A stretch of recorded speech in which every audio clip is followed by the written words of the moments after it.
فأنا ناصح لإخواني بالصدع بالحق تبيض وجوههم.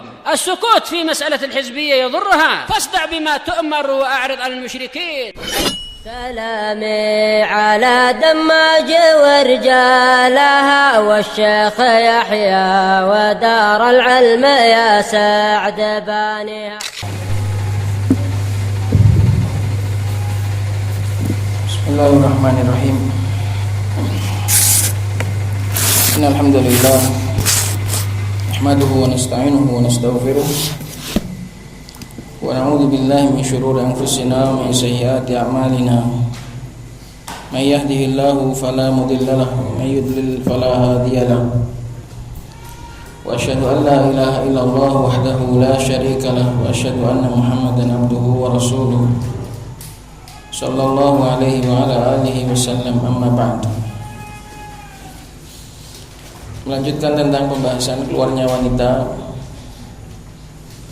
yang dibolehkan untuk tujuan yang syar'i, dan di antara tujuan yang tidak syar'i adalah keluar untuk perkara haram.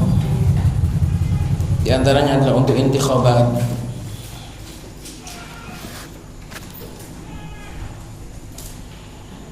Qala Syekh Umar Abdillah wafaqahullah ta'ala, syubhatun yaqulu qailuhum innal intikhabati mahdija laha ala ahdi Rasulillah sallallahu alaihi wasallam falihadza lam tuf'al ala ahdihi. Warraddu ala hadhihi syubhati anna al-intikhabati law kanat masyru'atan lakanat salihatan wa la fa'alaha an-nabiy sallallahu alaihi wasallam wa hathana 'alaiha.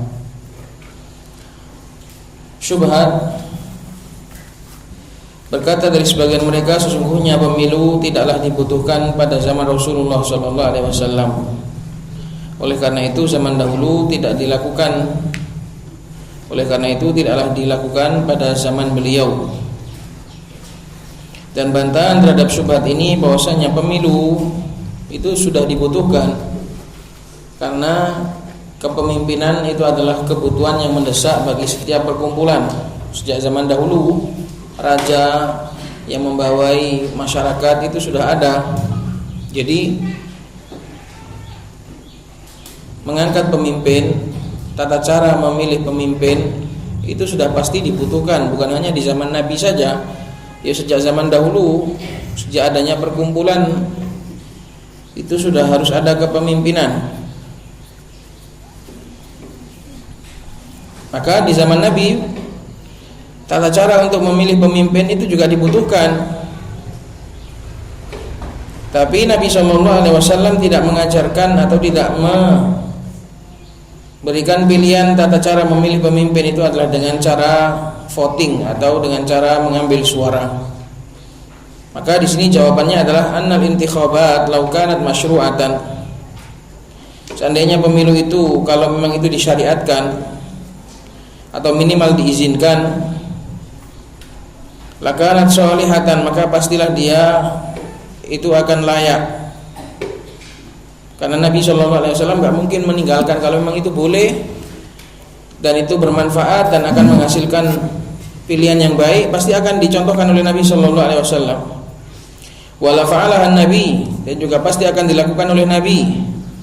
Wahassana, dan akan menganjurkan kita untuk melakukan hal itu. Jadi kalau ada syubhat bahwasanya kalau kita tidak ikut akan terhasilkan pemimpin yang lebih buruk, justru kalau kita ikut sistem pemilu itu pasti menghasilkan pemimpin yang lebih buruk. Tata cara pemilu itu pasti menghasilkan pemimpin yang lebih buruk. Mau kita ikut mau enggak, itu enggak pengaruh. Karena itulah Nabi SAW gak mensyariatkan. Karena itulah Nabi SAW gak memberitahu kita tentang cara itu. Karena cara itu pasti menghasilkan yang lebih buruk. Karena semua orang diajak, sedangkan manusia mayoritas adalah orang buruk. Maka sudah pasti yang terpilih adalah yang paling buruk, yang paling sesuai dengan kebanyakan manusia, dan itulah yang paling buruk.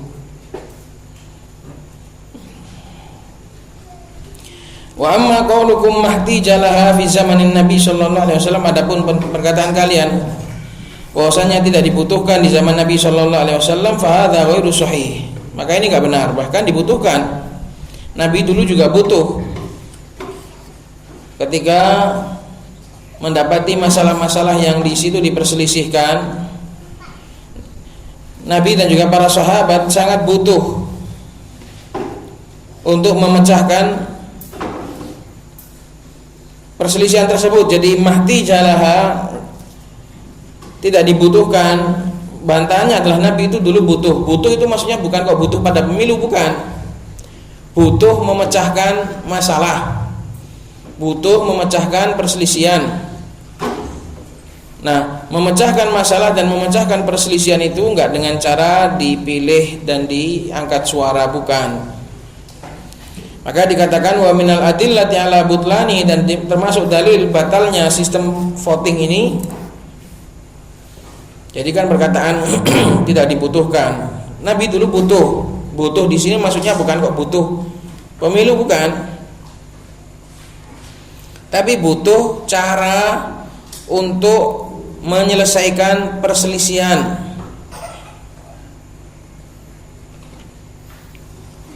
Dan Nabi tidak pernah menggunakan suara. Berarti kita tahu sistem pemilihan suara itu sengaja ditinggalkan oleh Nabi Shallallahu Alaihi Wasallam. Nabi tahu. Gimana nggak tahu tinggal gitu aja kok, tinggal ngasih memilih suara, kamu apa, yang paling banyak suaranya ya wis itu. Tapi tidak dipilih, kenapa? Karena belum tentu yang paling banyak suaranya itu paling bagus. Maka di antara dalil tentang batalnya penggunaan pemungutan suara, maka pemungutan suara ini ya ikhwah nggak boleh dipakai dalam hal apapun. Jangan dipakai untuk milih presiden, jangan dipakai untuk milih bupati, jangan dipakai untuk milih apapun. Milih ketua kelas juga nggak boleh, milih ketua pondok juga nggak boleh pakai sistem suara. Pokoknya jangan dikira kemudian sistem voting itu jelek dalam masalah pemilu saja, enggak. Sistem voting itu nggak boleh dipakai dalam segala hal. Yang ada itu musyawarah. Kalau sistem voting yang pokoknya yang paling banyak itu yang menang, itu adalah tauhid, kata Syekh Mukbil. Maka kalau misalnya milih wali murid atau menentukan siapa yang jadi musyrif, siapa yang jadi mas'ul, siapa yang jadi pengurus pondok, siapa yang jadi pengurus kelas ini, jangan pakai sistem voting. Jangan pakai sistem kemudian dipilih. Ini biasanya dipakai ini sama orang-orang awam di sekolahan-sekolahan, memilih kepala atau ketua kelas biasanya pakai sistem voting. Memilih ketua ini pakai sistem voting. Semua pakai voting. Ini enggak boleh. Itu tauhidi ya, kata Syekh Mukbil. Maka di antara dalil batalnya sistem ini anna Nabiyya sallallahu alaihi wasallam al-awwal anna Nabiyya sallallahu alaihi wasallam lamma ammaro, bukan amaro. Lamma ammaro menjadikan Usamah pemimpin, bukan kok menyuruh. Kalau lamma amaro menyuruh, tapi kalau lamma ammaro menjadikan pemimpin. Lamma ammaro Usamah bin Zaidin dakhala fi nufusi katsirin minas sahabah faqala an-nabiy sallallahu alaihi wasallam innakum tat'anuna fi imratihi wa innahu la khaliqun bil imarah wa qad kuntum tat'anuna fi imarati abi. Akhrajahu al-Bukhari wa Muslim. Al-Mujallad as-sabi' safhah 86 wa Muslim al-Mujallad al-rabi' bi raqam hadits 1884.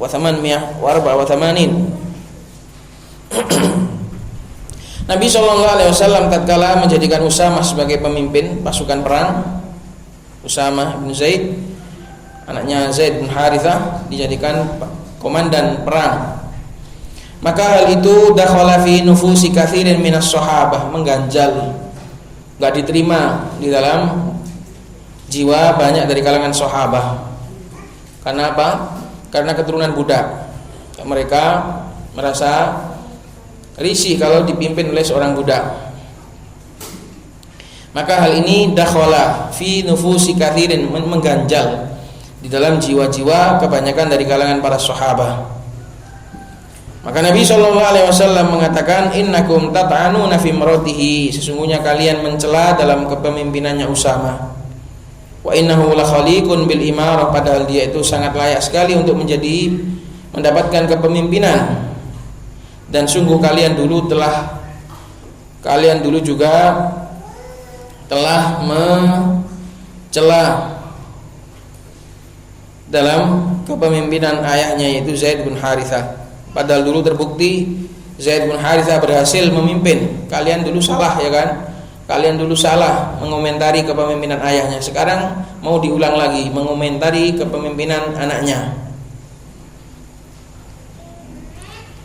Wa wajhud dalalati minal hadits, dan sisi pendalilan dari hadis ini, anna Nabiyya sallallahu alaihi wasallam lam yaqul lahum idza kuntum la tardawna bi imraati Usamah fanuqimu intikhabat. Nabi sallallahu alaihi wasallam ketika ada perselisihan, ketika ada desas-desus, ketika ada pertikaian, ada yang senang, ada yang enggak senang, ada yang setuju, ada yang enggak setuju, Nabi sallallahu alaihi wasallam enggak mengatakan kepada mereka, jika kalian enggak setuju dengan kepemimpinannya Usamah, ayo bikin intikhabat, ayo bikin voting suara.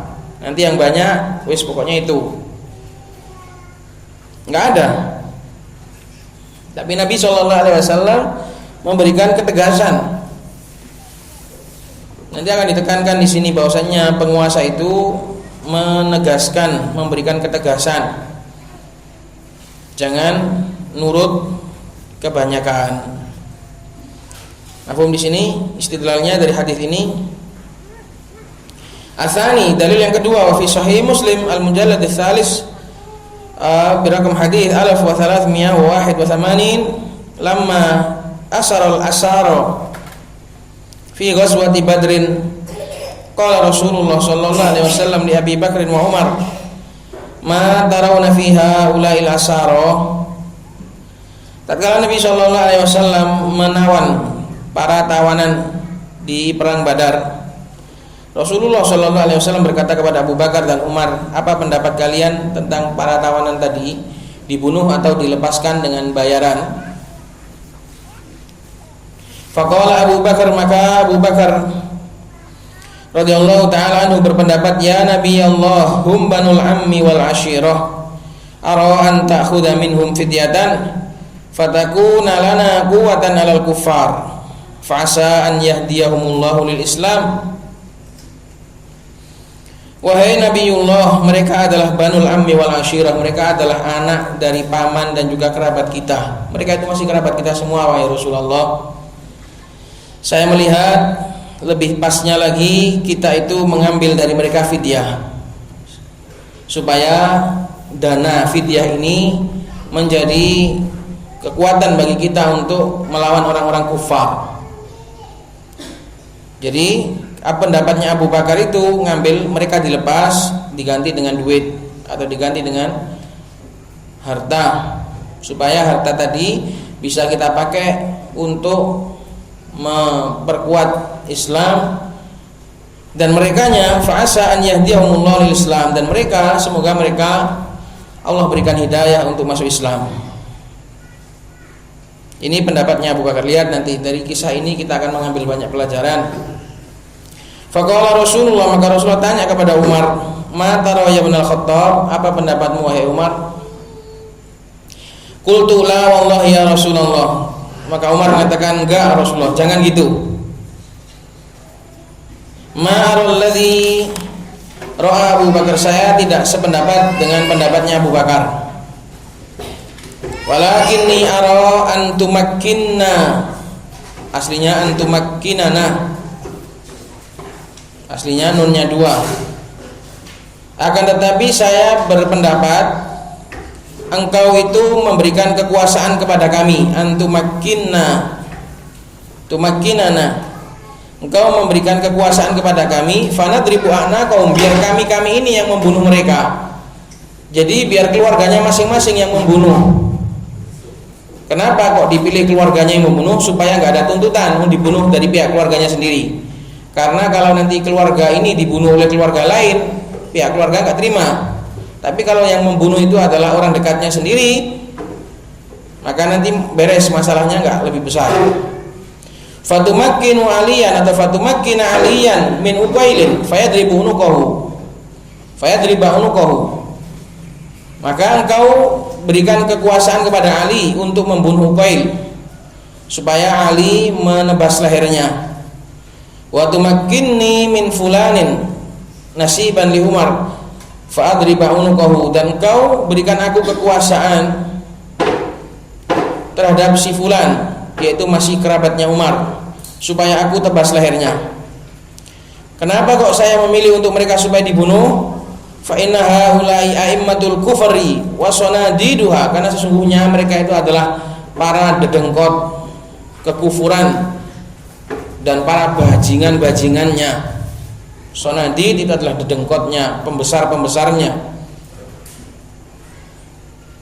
Mereka kalau dibiarkan hidup oleh Rasulullah, mereka akan menyusun kekuatan dan menyimpan dendam kepada kaum muslimin. Tapi kalau kepala-kepalanya tadi dipotongi, insya Allah ekornya akan mandul. Ini beda pendapatnya Abu Bakar dan beda pendapatnya Umar. Kira-kira benar siapa? Kalau kita ya kawan lihat, kalau kita dihadapkan permasalahan seperti ini, kira-kira milih mana? Pandangannya Abu Bakar juga ada sisi benarnya. Beliau memakai hati yang lunak. Siapa tahu mereka mendapat hidayah.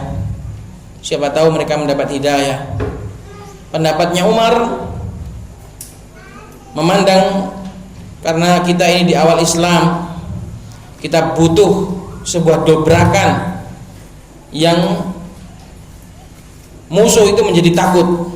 Ini adalah awal dari gerakan Islam. Butuh dobrakan, butuh gertakan. Kalau kita dari awal sudah terlihat seperti itu, musuh akan keder, musuh akan takut. Ternyata yang benar adalah pendapatnya Umar. Maka ini loh ya ikhwan, kita nggak tahu, maka kadang kita itu menempuh cara halus, kadang menempuh cara kasar. Ini semua tergantung pengalaman dan juga kondisi. Jadi kalau ada seorang yang memberikan kebijakan, kadang halus, kadang kasar, jangan kamu tuh langsung menyanggah, karena pandangan orang beda-beda. Kadang seorang pengasuh memiliki kebijakan, ada beberapa orang dihalusi, ada beberapa orang langsung dikasar. Itu semua ada pertimbangannya. Jadi semua itu tergantung matangnya ilmu. Sebenarnya pandangannya Abu Bakar itu benar, tapi salah tempat. Karena ini di awal Islam awal kali itu butuh dobrakan.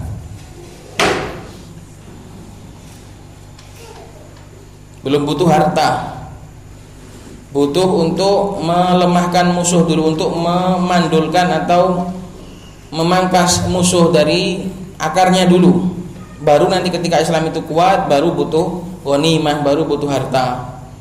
Kalau momen krusial seperti ini, mending kepalanya atau biang keroknya itulah yang disuntik mati.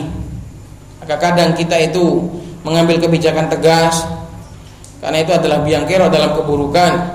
Karena itu nanti akan menyebabkan keburukan yang lebih berat. Maka benar-benar kita pangkas sampai habis.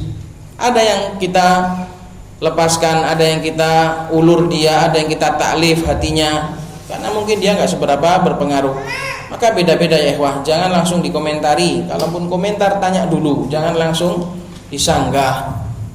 Kalau gurumu punya kebijakan apa-apa, kalau kamu nggak cocok, itu jangan, kalau mau nasihati itu jangan langsung menyanggah, tanya dulu apa pandangan, apa pertimbangan para pengurus, apa pertimbangan para pengajar kok mengambil langkah seperti itu. Karena kadang sebagian kejadian itu sulit, butuh jeli dan juga pertolongan dari Allah Subhanahu wa taala.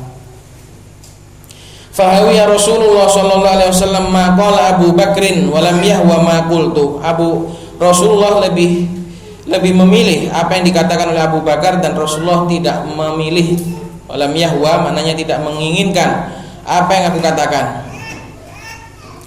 Falamma kana minal ghadi jitu. Maka tatkala besoknya Nabi sallallahu alaihi wasallam akhirnya memilih mereka dilepaskan dan memilih untuk fidyah. Maka besoknya jitu aku datang faida Rasulullah sallallahu alaihi wasallam wa Abu Bakrin qaidaini yabkiyan. Tiba-tiba saja Rasulullah dan Abu Bakar dalam keadaan mereka berdua duduk dalam keadaan menangis. Ini sebagai dalil bahwasanya orang kalau bersalah itu hendaknya menyesal, menangis, padahal cuma salah dalam masalah seperti ini, ijtihadiyah. Mereka menangis. Qultu ya Rasulullah, aku katakan wahai Rasulullah, akhbirni min ayyi syai'in tabki anta wa sahibuka. Beritahu aku atas sebab apa, min di sini sababiyah, dari sebab apa kamu itu nangis, kamu dan juga kawanmu ini yaitu Abu Bakar. Fa in wajadtu bukaan bakaitu. Kalau aku mendapati perkara yang menyedihkan, aku juga akan nangis. Wa illa kalau enggak tabakaitu ma'akuma, aku akan berusaha untuk pura-pura nangis, berusaha untuk nangis-nangisan juga bersama kalian. Ini menunjukkan satu hatinya Umar. Kalau ada perkara yang benar-benar ternyata membuatku nangis, ya aku tak nangis. Kalau enggak, ya aku tak ikut nangis pokoknya. Ini adalah sebuah solidaritas yang sangat kuat dari seorang mukmin kepada mukmin yang lain. Kalau memang benar itu menyakitkan dirinya, kalau enggak dia tetap akan menampakkan, tetap akan berusaha untuk satu rasa. Faqala Rasulullah, maka Rasulullah SAW mengatakan, abki lilladzi arada alayya sahibuka min akhdhihimul fida. Aku menangis terhadap apa yang sudah ditawarkan kepadaku oleh kawanmu yaitu Abu Bakar, dari untuk mengambil fida, mengambil bayaran saja. Laqad urida alayya adzabuhum adna min hadhihi syajarah. Sungguh telah ditampakkan kepadaku mereka-mereka yang kita harapkan masuk Islam tadi, mereka sudah dinampakkan azabnya. Maknanya mereka sudah dicap oleh Allah sebagai orang kafir, mati dalam keadaan kufur dan enggak bisa lagi ditaklif.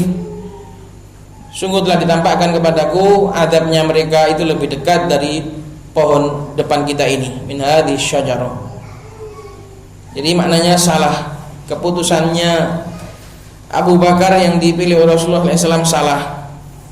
Tapi salah seperti ini, apakah Nabi SAW salah? Kalau seandainya beliau tidak salah, langsung kalau tegur. Jadi nggak ada yang kesalahan itu sifatnya dibiarkan sampai Nabi kemudian mengambil kesalahan itu dan dibiarkan, nggak ditegur oleh Allah, langsung ditegur oleh Allah. Fa anzalallahu azza wa jalla, Allah Subhanahu wa taala menurunkan, maka nali nabiyyin ayyakuna lahu asra hatta yuskhina fil ard. Tidaklah layak bagi seorang nabi untuk memiliki baginya para tawanan, asra, seorang tawanan, sampai ia yuskhina. Yuskhina ini artinya adalah berperang dengan dahsyat. Yuskhina, berperang dengan dahsyat, sampai dia berperang di muka bumi. Maknanya jangan buru-buru ngambil bayaran, perang dulu, habisi dulu para dedengkot-dedengkot kekufuran itu. Baru ketika nanti sudah nggak ada biang keroknya, para pembesarnya sudah nggak ada, baru nanti yang kerucu-kerucu itu ditawan dan disuruh bayar. Itu maknanya. Jadi ditegur oleh Allah Subhanahu wa taala. Tidaklah layak bagi seorang nabi untuk memiliki tawanan yang diambil pajaknya atau diambil bayarannya sampai ia melangsungkan idkhon, yaitu perang dengan dahsyat di muka bumi.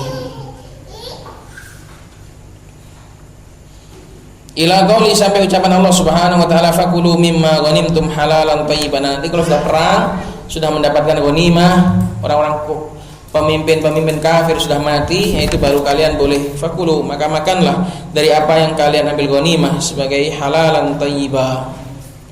Fa halallahu al-ghanimah, maka Allah menghalalkan ghanimah. Adapun kalau belum ada peperangan, belum berusaha menancapkan dan belum berusaha membasmi dan memberantas kekufuran di muka bumi, maka jangan buru-buru untuk mengambil fidyah. Qalat wa wajhu dalalati, sisi pendalilan dari kisah ini adalah annahum lam yaqulu nad'ul mujahidina wa ahlal Madinah yusawwitun.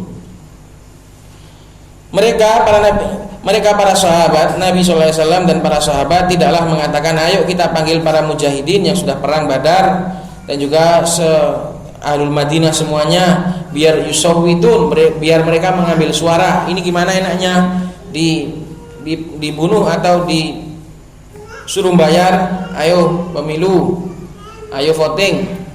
Nanti yang milih bayar nulis A, nanti yang milih dibunuh nulis B. Terus kumpulkan suaranya, nanti dihitung. Kalau lebih banyak yang bilang bayar ya bayar, kalau lebih banyak yang bilang dibunuh ya dibunuh. Enggak ada kayak gitu. Nabi SAW hanya musyawarah. Dan musyawarah itu beda jauh dengan voting. Voting itu nggak ada musyawarah, nggak ada diskusi, nggak ada saling mengutarakan argumen, nggak ada. Pokoknya suara dimasukkan di saku, dimasukkan di kotak, tanpa ada debat, tanpa ada argumen.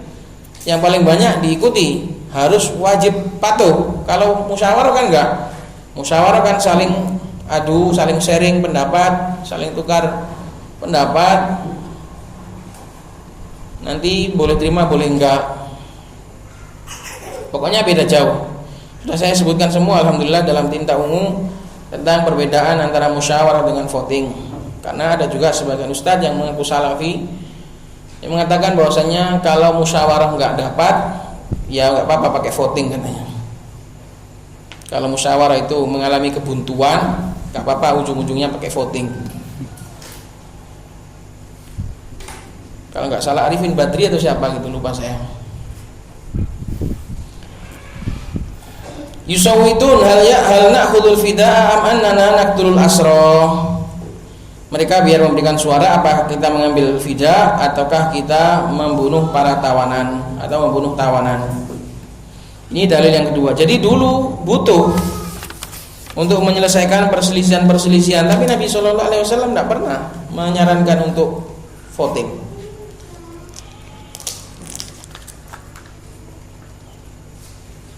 Asalis yang ketiga, warawal Bukhari wa Muslimun al-mujallad tsalits birakam hadis 1412 min hadis Sahl bin Hunayf. Perhatikan ini kisahnya agak sulit ini. Sisi kisahnya agak menjelimet. Dari hadisnya Sahl bin Hunayf, annahu qala, bahwasanya Sahl bin Hunayf berkata, jadi kisahnya gini. Sahl bin Hunayf pulang perang dari kejadian Siffin, peperangan antara sahabat, fitnah Siffin. Sahl bin Hunayf ini dituduh malas, enggak berani berperang, enggak mau jihad. Sahl bin Hunayf ini dituduh oleh kaum muslimin dia enggak semangat di dalam perang, yaitu perang Siffin. Padahal ini kejadian fitnah, ini perang antara sesama sahabat ini. Maka ketika Sahl bin Hunayf pulang dan ditanyai oleh orang-orang, maka Sahl bin Hunayf mengatakan, ittahimur ra'ya, tuduhlah pendapat kalian, tuduhlah ra'i, yaitu akal-akalan kalian. Karena apa? Karena Allah Subhanahu wa ta'ala dan Rasulnya menyuruh untuk islah, untuk berdamai. Kalau lawannya itu sesama kaum muslimin, hendaknya kita damai. Jangan sampai saling membunuh. Kalau sesama mukmin jangan sampai membunuh. Lah saya yang enggak mau saling membunuh kok kalian tuduh enggak berani perang. Gimana toh? Ittahimur ra'i. Salahkanlah pendapat kalian itu, jangan salahkan saya. Saya ini tidak mau perang Siffin ini karena apa? Karena ini perang fitnah sesama kaum muslimin, sesama para sahabat. Bahkan ketika saya nggak mengayunkan pedang saya untuk membunuh mereka, itu karena saya takut, bukan karena saya takut perang, bukan karena saya takut terbunuh, bukan. Saya itu nggak mau karena ini adalah peperangan sesama kaum mukminin, gitu. Maka ittahimur ra'ya, atau dalam riwayat yang lain ittahimu ra'yakum, tuduhlah salahkanlah pikiran kalian, jangan salahkan saya. Kenapa? Karena saya sesuai dengan dalil, saya sesuai dengan hujjah, disuruh untuk berdamai dan jangan saling membunuh sesama kaum mukminin. Kemudian Shalih bin Hunayf membawakan alasan, falaqad ra'aituni yauma abi jandalin. Sungguh, kalau kalian nggak percaya, kalau menuduh saya ini malas perang, nggak berani perang, tak kasih contoh. Dulu aku melihat diriku, sungguh aku telah melihat diriku. Falaqad ra'aituni, maknanya aku hadir. Falaqad ra'aituni yauma abi jandalin, aku telah melihat diriku pada hari Abu Jandal, yaitu pada Sulhul Hudaybiyah. Yauma abi jandal yang dimaksud oleh Shalih bin Hunayf adalah dalam kasus Sulh Hudaybiyah, perdamaian Hudaybiyah.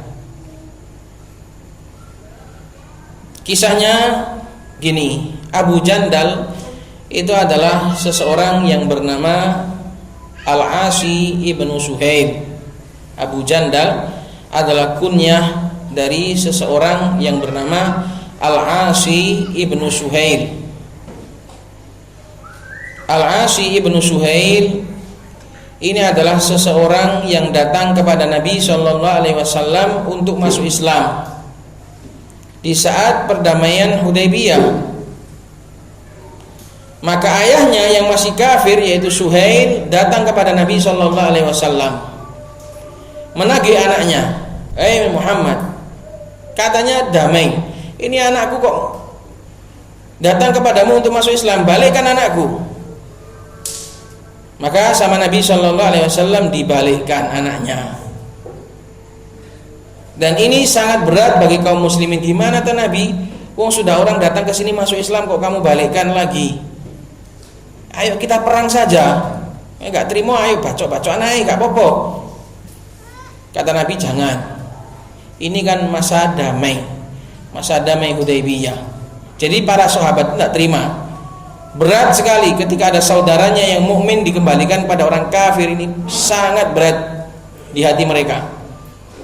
Makanya para sahabat waktu itu berat dan ingin membantah Rasulullah, tapi tidak mau mereka bantah Rasulullah SAW. Makanya di sini dikatakan, walau astati'u an arudda ala Rasulillah, seandainya aku dulu mampu untuk melawan keputusannya Rasulullah SAW, amrahu larodatu an arudda ala Rasulillahi amrahu larodatu, andai aku mampu untuk melawan, menolak perintahnya Rasulullah, pasti akan aku tolak waktu itu. Maknanya aku dulu sudah siap perang. Kami dulu para sahabat siap, bacok-bacokan siap.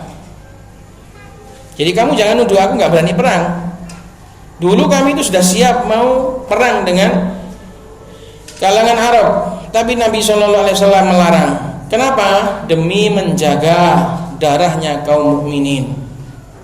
Demi menjaga darahnya kaum mukminin, karena di masa Sulh Hudaybiyah. Nah, kejadiannya ini juga sama, yaitu kejadian Siffin. Aku nggak mau perang itu bukan berarti aku nggak berani, tapi aku nggak mau membunuh sesama kaum mukminin. Aku lebih memilih untuk tidak ikut dan menjaga pedangku daripada aku harus menumpahkan darahnya kaum mukminin. Ini yang didatangkan oleh Shalih bin Hunayf. Aku ikhwah, falaqad ra'aituni yauma abi jandalin walau astati wa narudda ala Rasulullah. Jadi Abu Jandal adalah nama dari Asi bin Suhail, makanya dinisbahkan pada hari itu, yaitu Sulh Hudaybiyah, adalah harinya Asi bin Suhail, karena Asi bin Suhail datang kepada Rasulullah untuk masuk Islam dan diminta oleh ayahnya. Akhirnya ayahnya juga masuk Islam, Asi bin Suhail juga masuk Islam, juga tetap menjadi seorang sahabi. Wallahu wa rasuluhu a'lam. Allah dan Rasulnya lebih tahu. Bahwasanya aku siap untuk berperang. Wa ma wada'na asyafana ala awatikina li amrin yufdiuna, dan tidaklah kami meletakkan pedang-pedang kami di atas bahu-bahu kami untuk perkara yang menakutkan, untuk perkara yang membingungkan, kecuali hal itu akan mengantarkan kami kepada perkara. Maknanya dulu tidak pernah ada masalah-masalah yang sulit, baru kita mau mengangkat pedang saja sudah dapat jalan keluarnya. Illa ashalna bina ila amrin na'rifu, kecuali ashalna bimakna awsalna, kembali kepada awatik atau kembali kepada asyaf. Ashalna fa'ilnya adalah asyaf, kecuali pedang-pedang tadi akan mengantarkan kepada perkara yang, kepada jalan keluar yang kita kenal. Qabla hadzal amr, sebelum kejadian ini. Kalau kejadian Siffin ini benar-benar rumit, itu maknanya. Dulu wa ma wada'na asyafana, kita tidaklah mengangkat pedang kita di atas bahu dalam hal-hal yang rumit, kecuali pedang-pedang tadi akan segera menyelesaikan masalah, kecuali akan mengantarkan kepada perkara dan jalan keluar yang kita kenal, kecuali masalah ini. Qabla hadzal amr, sebelum perkara ini, yaitu kejadian Siffin, benar-benar rumit. Mana suddu minha khosman illa tafajjara alaina khosmun, tidaklah kami buntu sebuah pertikaian kecuali muncul lagi pertikaian yang lain. Jadi dibuntu satu, muncul lagi, dibuntu satu masalah selesai, muncul masalah lagi. Benar-benar rumit kejadian Siffin ini. Makanya nggak mudah asal tebas, asal bacok, nggak gampang. Mana dari kaifa na'ti lahu, kita sampai kita nggak tahu bagaimana caranya kami menyelesaikan masalah ini, bagaimana caranya kami mendatangi masalah ini. Jadi kejadian Siffin benar-benar sulit. Di situ berperang antara kaum mukminin, para sahabat. Ada yang menuntut darahnya Utsman, jadi ada pihaknya Ali, ada pihaknya Muawiyah. Berat ini Siffin ini. Kata Salih bin Hunayf dulu gampang, asal pedang diangkat saja sudah selesai, asal pedang diangkat sudah selesai masalahnya. Sekarang satu diselesaikan timbul lagi yang lain, satu diselesaikan timbul lagi yang lain. Maka kadang sebagian fitnah itu ikhwan rumit betul, gak bisa diselesaikan. Syahidnya adalah, sisi pendalilannya adalah fahum ikhtalafu, maka mereka para sahabat juga berselisih. Falam yaqulu nuqimu intikhabat, tidak ada mereka mengatakan wes ayo pemilu aja, gak usah repot-repot, ngapain sampai saling bunuh, wes ambil suara saja. Gak ada.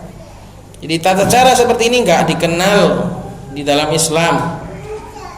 Kenapa gak dikenal? Apakah karena Islam itu kurang modern atau kurang update? Bukan, gak dikenal itu karena memang jelek, hasilnya pasti buruk. Yang keempat, wa kana Abu Bakrin yara riqqa Bani Hanifah alladziina qatalahum fi zamanih wa Umar la yara. Demikian juga di antara perselisihan sahabat adalah perselisihannya Abu Bakar. Dahulu Abu Bakar memandang untuk memperbudak Bani Hanifah yang diperangi oleh Abu Bakar di zamannya, zaman Riddah setelah Nabi sallallahu alaihi wasallam meninggal. Wa Umar la yara, sedangkan Umar melihat untuk tidak diperbudak. Beda lagi pendapatnya. Kalau di zaman Riddah benar pendapatnya Abu Bakar. Abu Bakar mengatakan, sungguh akan aku perangi orang-orang yang tidak membayar zakat. Kata Umar, loh kok kamu perangi Abu Bakar, mereka kan mukminin.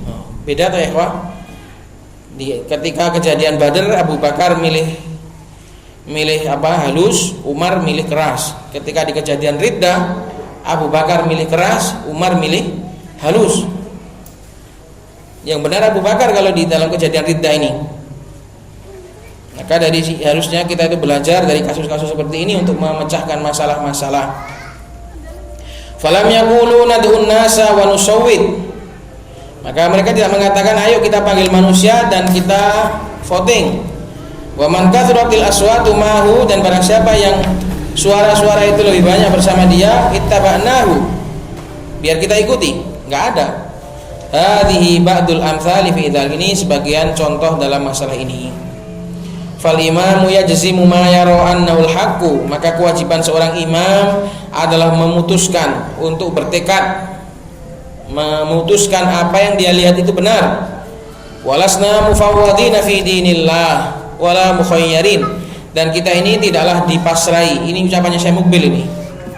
Walasna mufawwadin, dan kita tidaklah dipasrai di dalam agama Allah, suruh milih-milih, wala mukhayyarin, diberi pilihan. Makanya orang yang milih-milih pendapat itu, ini boleh, ini nggak boleh, oh milih yang enak saja, oh ini bagian ini milih yang ini, ikut ulama yang satu ini. Kata Syekh Mukbil, kita ini loh nggak dipasrai, kita nggak disuruh milih, bebas milih mana yang seneng, suka-suka pendapat yang dipilih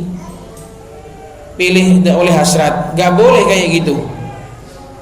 Betapa banyak di zaman sekarang ini manusia yang menisbahkan diri kepada salaf dalam mengambil pendapat itu suka pilih-pilih, asal cocok, asal seneng diambil, yang nggak seneng dibuang. Itu nggak benar. Kita ini loh nggak dipasrai, kita ini nggak diberi kebebasan untuk pilih-pilih dalam agama Allah. Lihat, Allah mengatakan maka nalahumul khiyarah, tidak ada pilihan bagi orang muslim.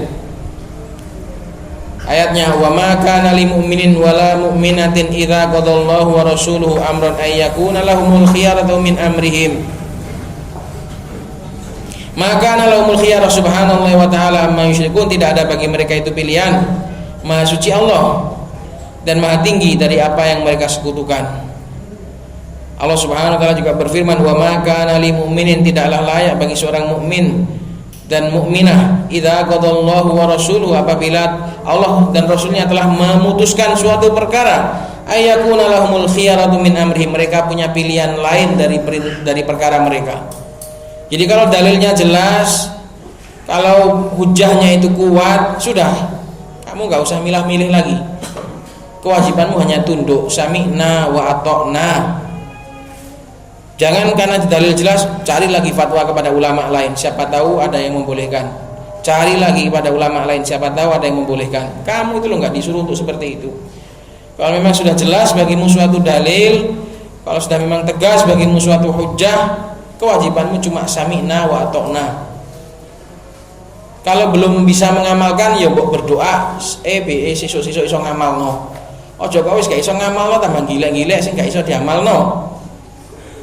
Jadi kalau kamu memang meyakini itu benar, ya yakini aja benar. Kalau belum bisa ngamalkan, ya jangan ngeyel, ngalah saja. Siapa tahu besok-besok kamu bisa mengamalkan. Daripada kamu nggak bisa mengamalkan kemudian kamu ngeyel, ini benar, ini boleh menurut ulama fulan, ini ada khilaf, itu malah menjadikan nifak di dalam hati, menjadikan hati itu melenceng, menjadikan hati itu zaid. Ini beberapa dalil, utamanya adalah dalam membantah masalah pemilu, dan pelajaran sampingannya adalah dari kisah-kisah yang terjadi di zaman sahabat. Semoga bermanfaat bagi kita.